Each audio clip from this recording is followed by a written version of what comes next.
So, hey, this is our second vlog from Azerbaijan. Last time we just arrived to the mountain village Xinalig.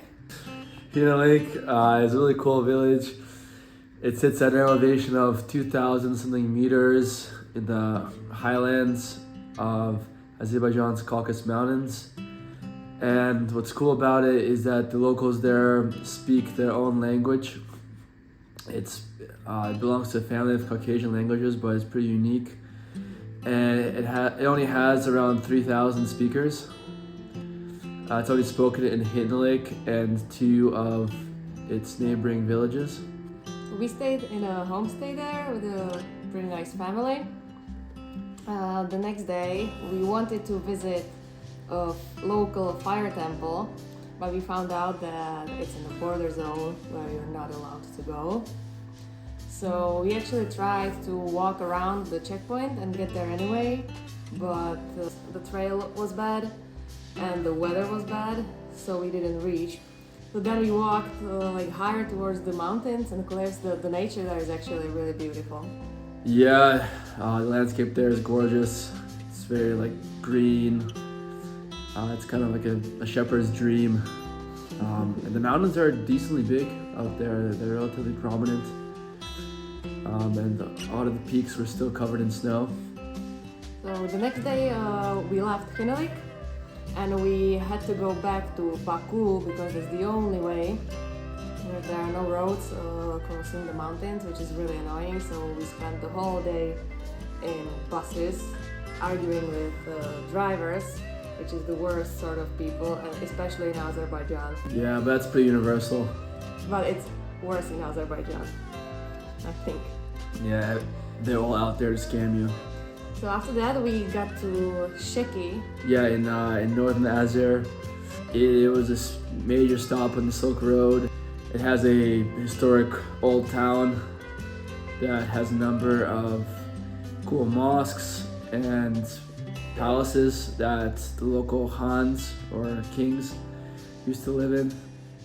It's in a pleasant place. It's kind of in the foothills of the Caucasus Mountains. There's an Albanian church there in the town of Kish. Yeah, overall it's a pretty pleasant place to be. The palace was really overrun by tourists.